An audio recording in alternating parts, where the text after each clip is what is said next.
you really hate Sean Combs. Why would they be thinking that?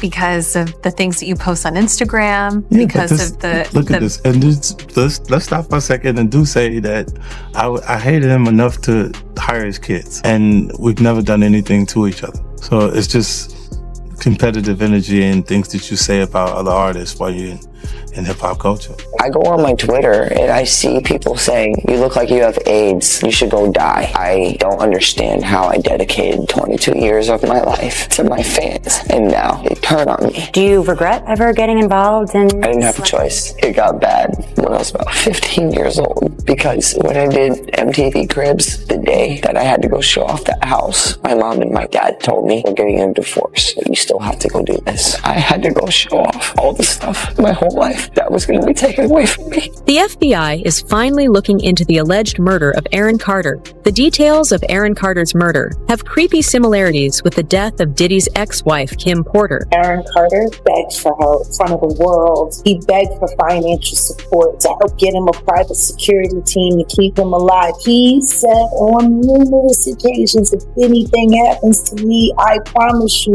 I am not titled. And no one said anything. Developing news tonight. Pop star Aaron Carter. They go to something like it. The 34-year-old was found dead. Has died at the age of 34. Sing it loud! Authorities say he was found in his bathtub. He had been grappling with substance abuse for years.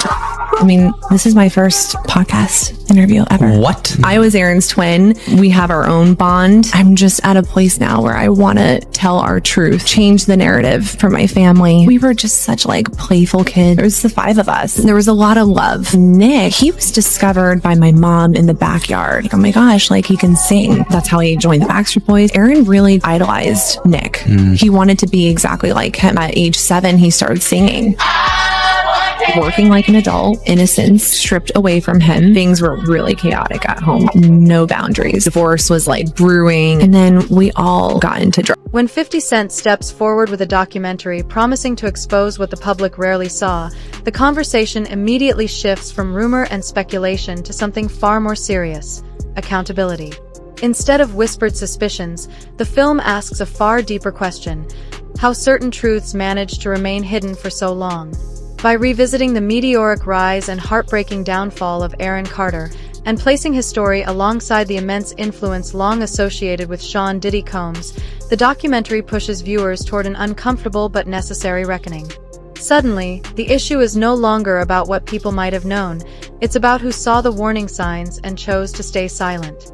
As other familiar names, including Justin Bieber, appear along similar timelines in the background, the narrative begins to hint at something larger than any single individual: a culture within the entertainment industry where silence often protected power. And if the truth was always close enough for people to notice, then the real mystery isn't simply what happened, it's why it took so long for anyone to finally connect the dots. Your father and losing him, and then yet earlier you acknowledged that your father had put a to your head and fired it. Sean Diddy Combs has been swimming in both criminal and civil law. What?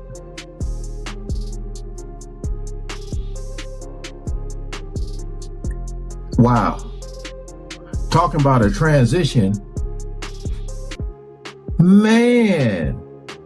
Ever since he got indicted, and the storm doesn't seem to be letting up anytime soon. Recently, another wave of accusations has just been leveled at him, this time a staggering 25 lawsuits alleging inappropriate relationships with younger individuals. And while the whispers about his past connections with Justin Bieber and Usher during their early careers have been making rounds in the past months, a new shocking name has entered the conversation: Aaron Carter. Aaron, who allegedly first met Diddy at just 9 years old, is now being linked to allegations that have sparked heated discussion. When 50 Cent frames his documentary around what remained hidden in plain sight, he isn't reviving old gossip. He's carefully re-examining the timeline itself. The spotlight shifts away from speculation and onto the silent gaps, the moments when stories faded, scrutiny disappeared, and powerful figures continued to rise without challenge. By treating silence as a crucial piece of the puzzle, the documentary raises a far more unsettling question: not simply what people may have known, but why certain narratives were allowed to stall and who ultimately benefited from that pause. In that uneasy space between awareness and inaction, influence quietly expanded, accountability weakened, and the truth remained suspended in the shadows for years. Now, by revisiting those overlooked moments, the film attempts to connect the dots, forcing audiences to confront not just the events themselves, but the system that allowed them to remain unanswered for so long. Heard it all, another layer of darkness gets peeled back. With the way things are unfolding for Diddy, this might just turn into the scandal of the century. I just want to make everyone happy and just love and do my music.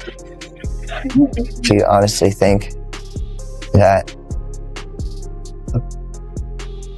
the death? You know, I know who Aaron Carter is, but I don't at the same time.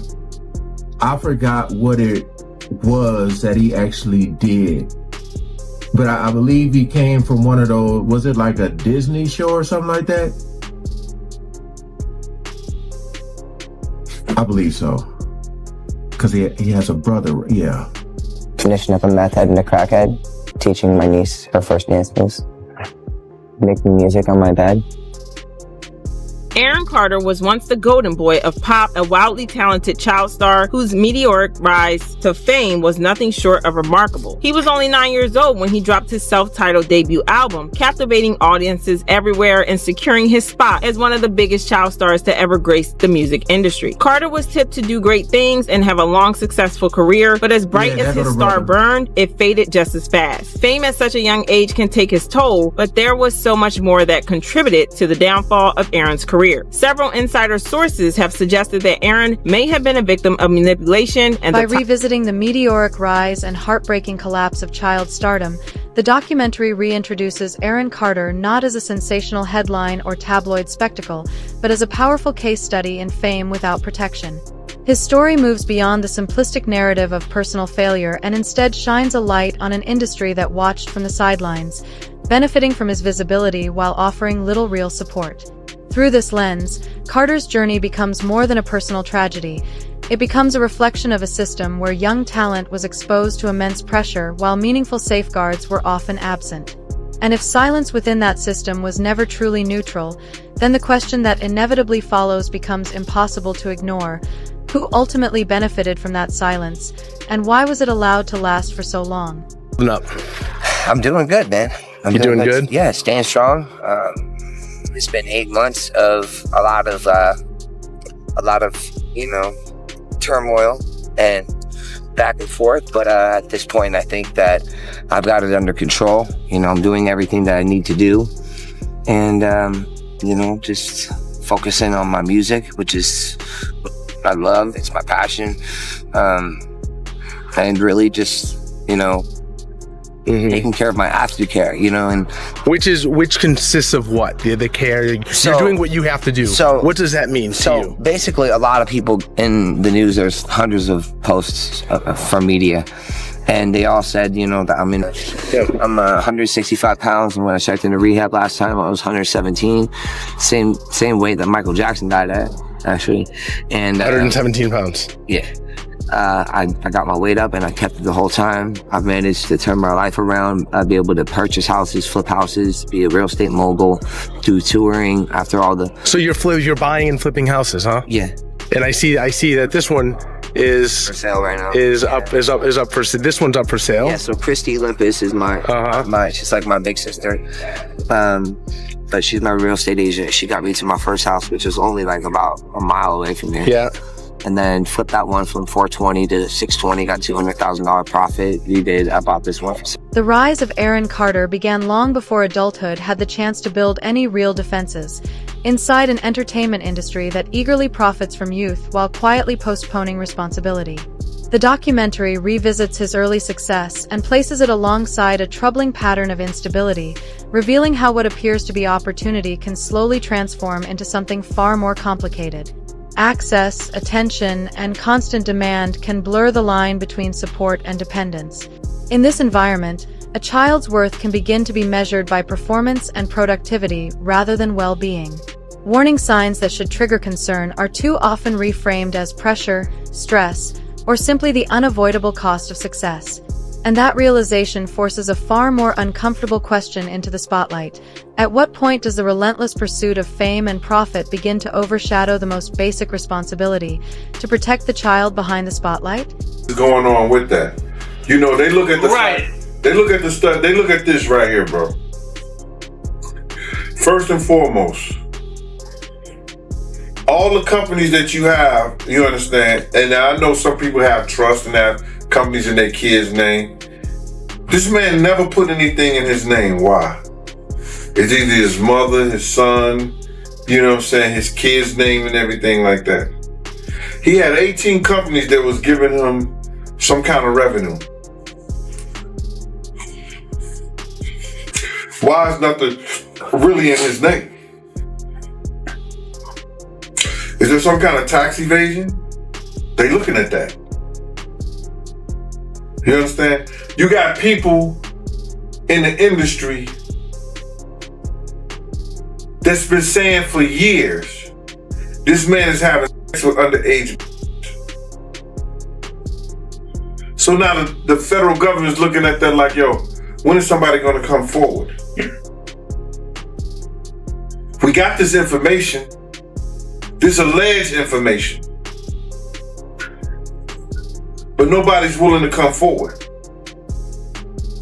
Then they go on and say, yo,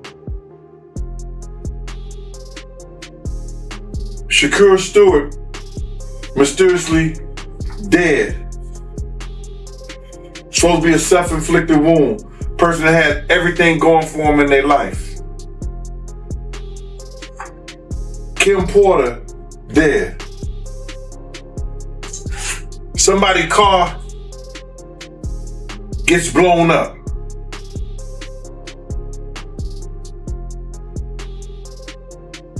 This guy is walking around threatening other actors, people. Somebody got to get involved in it. If it ain't the state, let it be the feds. Somebody got to stop him. He lucky that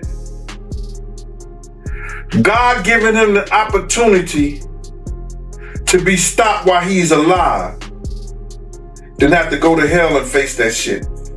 He got a chance to repent now, change his life. You mentioned minors, you know, and a lot of people have been trying to drag Justin Bieber into this situation because there's a lot of like suspect looking videos with Diddy and Bieber in it, and you know, they're making a lot of allegations. Same way they made allegations about Usher. The documentary repeatedly circles back to one deeply unsettling theme: proximity. Who stood closest to the people making decisions, and who quietly controlled access behind the scenes.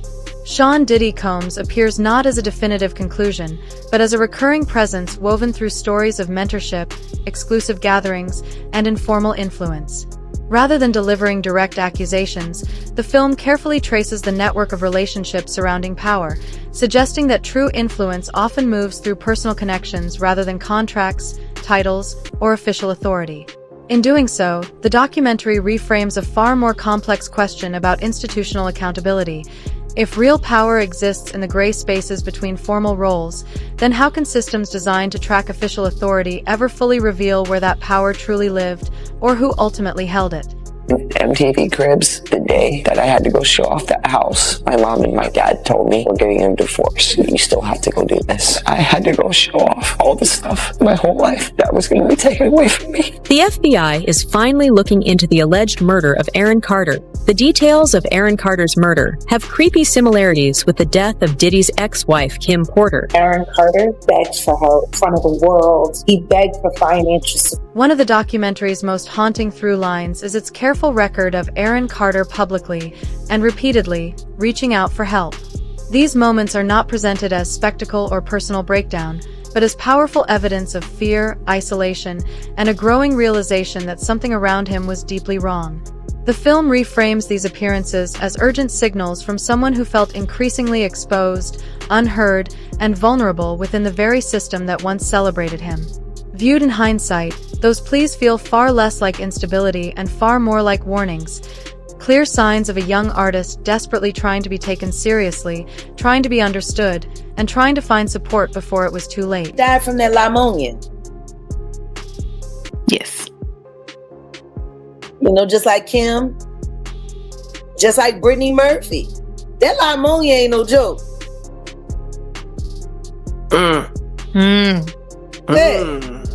Every time somebody get to telling the truth about someone, whoever's been lying, they just say a little prayer and then the pneumonia comes. Real life. If it ain't real life, it ain't real life. Just ain't real. Real life street star. You know what time it is. Oh no, it's all good. But Uncle Ron, Beyonce's ex-bodyguard, who threatened to expose them. Yeah, threatened to expose them. I believe in 2023. Is deceased. He's passed away. Allegedly, that's what they are saying. Allegedly, that is what they are saying. What are your thoughts on that? Well, they said he died from that pneumonia. Yes. You know, just like Kim, just like Brittany Murphy. That pneumonia ain't no joke.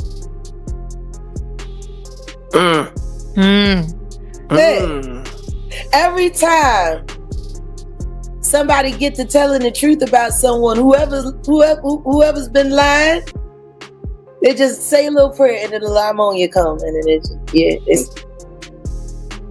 a lot of people been getting that pneumonia. I'm surprised they didn't try to say that Liam. The moral weight of this story doesn't rest on a single person. It spreads across everyone who was watching. As the documentary reflects on the public struggles of Aaron Carter, it highlights a difficult reality. Millions of people saw the warning signs in real time. Audiences watched, platforms amplified the moments, and the distress played out in front of the world, yet meaningful intervention never seemed to arrive. When pain becomes public content consumed at massive scale, responsibility begins to blur. Is it the obligation of the platforms that broadcast it, the entertainment industry that profited from it, the inner circles closest to the artist, or even the audience that continued to watch? In a situation where everyone could see the signals, the question shifts from who noticed to something far more uncomfortable: who was truly responsible for stepping in, and why, in the end, no one did. But you know, he went over that balcony. But the thing is, they say he went on his own. But there's two other things that I considered as I speculate. And this is all my speculation. None of this is true yet. But what if somebody told him he had to jump off?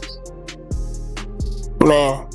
What if he would have rather jumped than be out? Right. You know? Or maybe imminent danger was there.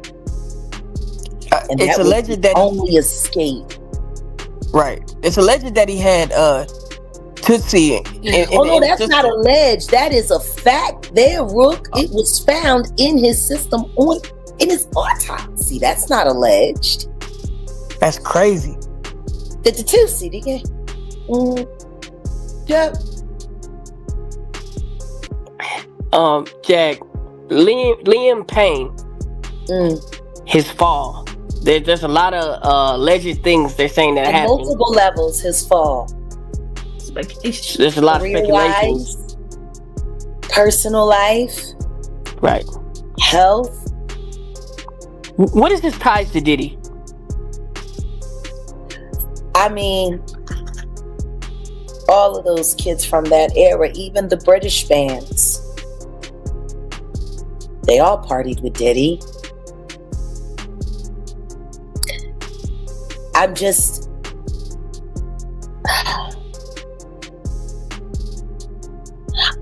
It's hard for me. By widening the lens, 50 Cent's documentary moves beyond individual stories and places them within a much larger cultural framework, one that often normalized placing young artists in environments designed for adults. The film traces how rising stars like Aaron Carter and others passed through the same powerful networks, navigating spaces where access to influence was celebrated while clear boundaries were often assumed rather than firmly enforced. In doing so, the narrative shifts away from isolated incidents and begins to highlight a troubling systemic pattern, one where proximity to power frequently overshadowed protection. Instead of treating childhood as something to carefully safeguard, the system increasingly treated it as a phase to manage and monetize, optimized for visibility, performance, and control. Invested in what's happening to Liam Payne right now because I haven't gotten over what happened to Nick. Nick's brother, Aaron Carter. Right. A lot of people keep forgetting Aaron Carter was begging for help, begging for independent financing, begging for security. He made it very clear Sony was out to get him, just like Michael Jackson told him they would be. And right around that time, his brother had just been accused of graping one of the girls from making the band, Diddy's entity. And they were trying to make all of that go away. And Aaron called his brother out. And then the next thing you know, he said, if anything happens to me, I did not do this to myself. And then he was gone, and they said he took his own life, just like they're saying about Liam Payne. Why doesn't anyone want to see the same thing happening over and over and over again? Because if Diddy is responsible for Liam Payne, then he is without a doubt responsible for Aaron Carter.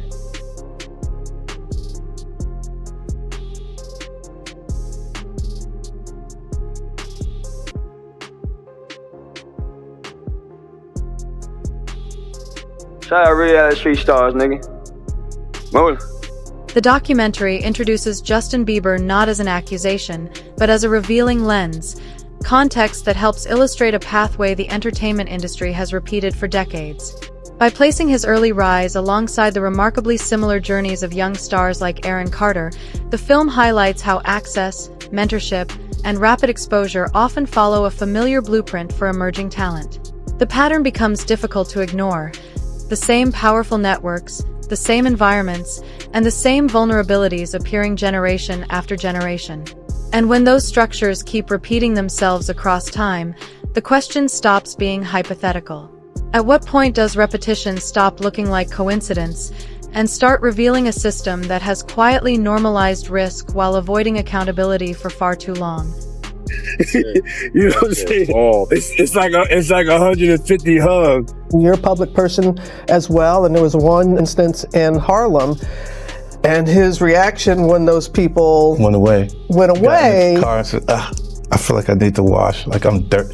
That was, it shows you his character. Was that the reason for including it? Yeah. I mean, what's the odds that you would do that in front of the camera?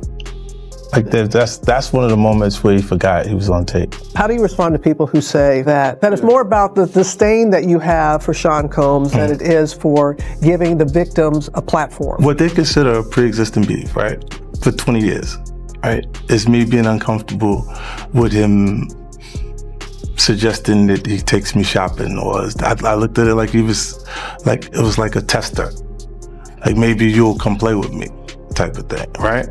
And it's not personal. I think it's important to also let people know that the show is not completely the perspectives of people that did not like Sean. We weren't trying to just get the highlights, the salacious details, that the real goal was to storytell. And not everyone needed to have an allegation to be a part of this project.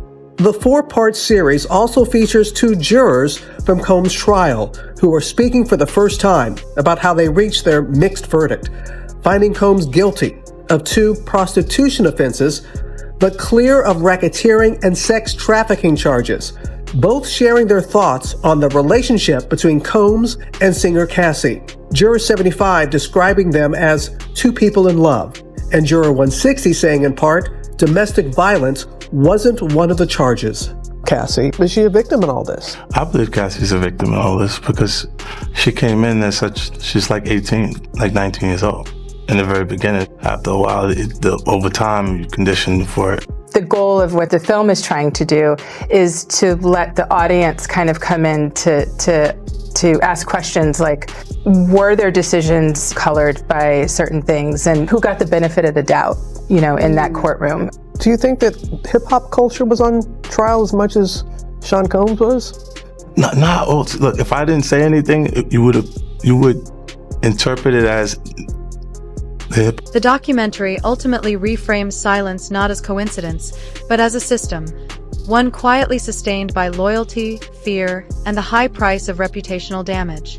Through the stories surrounding figures like Aaron Carter and the broader industry networks often associated with powerful names such as Sean Diddy Combs, the film suggests that many adults orbiting young artists may have seen enough warning signs to remain cautious or silent, even while later claiming they never knew the full truth. What emerges is a troubling structure of shared avoidance, where responsibility becomes so widely dispersed that no single individual appears directly accountable, yet the harm continues to echo through the system. In an environment where everyone holds fragments of knowledge but chooses silence, accountability doesn't simply disappear, it dissolves into the background. Footage of Sean Diddy Combs in the days leading up to his arrest in New York last September. You want to put stuff in my fanny pack, Kings? The exclusive video obtained by Netflix shows Combs debating with his lawyers about strategy. So they're saying it's his lawyers. How on earth did 50 Cent get a hold of footage of his lawyers? Now, one could say, isn't that privilege? How is this footage allowed? Now, you could also argue because someone's filming, there's other people there, you lose privilege. I've learned that in my appeals case. I have not filmed any of my legal meetings on purpose because if you film it, well, then it gives up your privilege in a way. So I'm assuming that's how they're getting away with this, because he's filming conversations with his lawyers, whether they knew or not. That footage, now that it's gotten in the wrong hands, or I guess different hands, isn't a longer privilege. I want to get a lawyer on to sort of confirm it, but I gotta be honest, I'm kind of shocked. You'd think, well, this should all be included, should it not? Listen to me. I'm gonna get off the phone right now, and I am going to let you professionals look at the situation and come back to me with a solution. No matter what, no matter what nobody said. Let's just here and there, y'all are not working together the right way. We're losing. The footage is like the way he's bossing around these high-powered lawyers is so revealing. Part of a new, highly anticipated docuseries by director Alex Stapleton and rapper and executive producer. Look at that smile. Look at that smile. Oh, he's loving this. Jackson, titled Sean Combs: The Reckoning. Was there anything that surprised you when you were watching? I think it was surprising that he actually filmed it. It was very interesting to watch a man who's known for his brand presence. He has a really amazing knack for marketing and all of that, and how he was sort of taking that into account in how he was coming off to the public.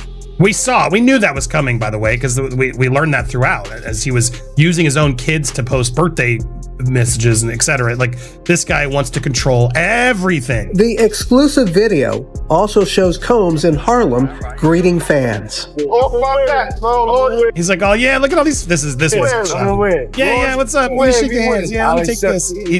He thrives in this. This is when people recognize him, he seems, what up? Like, barely anybody there. He's like, yeah, everybody's here looking at me. He's like the quarterback that can never graduate, it feels like to me. I need some hand sanitizer. Hold on. I got it. I've been out in the streets amongst the people. Yeah, I gotta take a bath. I've been in the streets amongst people. I gotta take a bath. He's like horrified. He's disgusted by it. Like the amount of people that actually I'm coming in contact with, like that's what I have to do. A decisive shift occurs when speculation finally gives way to process. The noise of commentary fades, replaced by attorneys, court filings, and careful due diligence, as the tone of the film becomes more measured, firm, but never sensational. The documentary deliberately resists spectacle. Names are not exaggerated for drama, accusations are not inflated for shock value, and every piece of evidence is approached with patience rather than urgency. From a legal perspective, This transition is crucial because it draws a clear line between cultural suspicion and real institutional consequence. In that moment, the narrative moves from rumor into structure, from what people believe to what can actually be examined and tested. That you're gonna pay me for my time sitting right down here with y'all. You understand? So then, one thing led to another, and I was like, yeah, all right, well then, F you, I spoke to 50, and then she said 50, and this is exact words that came out her mouth. 50 does not determine what goes in and goes out of this documentary. And he definitely don't pay, he determine what somebody get paid. It's not his documentary like that. I was like, oh, so if it's not his documentary and I spoke to him like that, I don't need to be doing nothing with you because I'm doing this on the strength of him. But you gonna pay me if I do it. So it went back and forth, for a little bit, and then they had Kirk Burrows giving me calls and everything like that. What are you calling me for? You know what I'm saying? I'm not. Get out of here. I know what kind of dude you is anyway. Me and you cool and everything, Kirk, but don't call me about no business with this stuff like that. And then what I found out is that he was making a deal, cutting a deal for himself as well as Tim. You understand? And I was trying to get a deal for all three of us. You understand? So that's how them industry cats go. That's what they do. You know what I'm saying? So I'm looking at it like this. So then he called me back again, and I told him, like, listen, man, don't you ever call my phone again, Kirk? You know what I'm saying? Because we had got into it about somebody calling him. He told me Groovy Lou called him and wanted to know why Gene's still doing this to Puff and everything like that. And I mentioned it on the Gene Deal show. You understand? I said something. Then he called me back like I was lying. And listen to me, Kirk. Don't call me about what these clowns and these niggas say right here, bro. And especially don't call me talking about what I gotta fix. When in fact, you know what you told me and you know what our conversation was. You know what I'm saying? So the whole thing about why I'm not in the thing, the lady was talking greasy to me. She had no right to talk greasy to me. And then she told me that 50 didn't have the power to do anything, but they using his name to like push the whole documentary. And that's what it was about. So that's why you don't see a cameo other than the pictures they used of me on the film in the documentary. I got like 3 or 4 pictures in the documentary that I've seen of myself. Some people say they saw more, but I know three different times where I was certain places and you could actually see me in the documentary, and that's the only thing you're gonna get. But the stories that they told in the documentary, bro, come on. They could have went a whole lot deeper. They could have did a whole lot more. So I ain't in the documentary because that lady that was the director, I think, what's her name? Alex State. The documentary also makes it clear why so few voices ever stepped forward in the first place. In an industry where speaking out can carry immediate professional consequences, silence often becomes the safer option, preserving access, protecting relationships, and safeguarding careers. Within that environment, 50 Cent emerges as a notable outlier, not because he claims to possess every answer, but because he appears willing to endure backlash in order to force uncomfortable questions into the spotlight. His role in the film is defined less by direct accusation and more by disruption, challenging the long-standing delay that allowed critical issues to remain unexamined for years. By pushing the conversation forward, the documentary suggests that sometimes the most significant shift doesn't come from certainty, but from someone willing to break the silence that kept the discussion frozen for so long.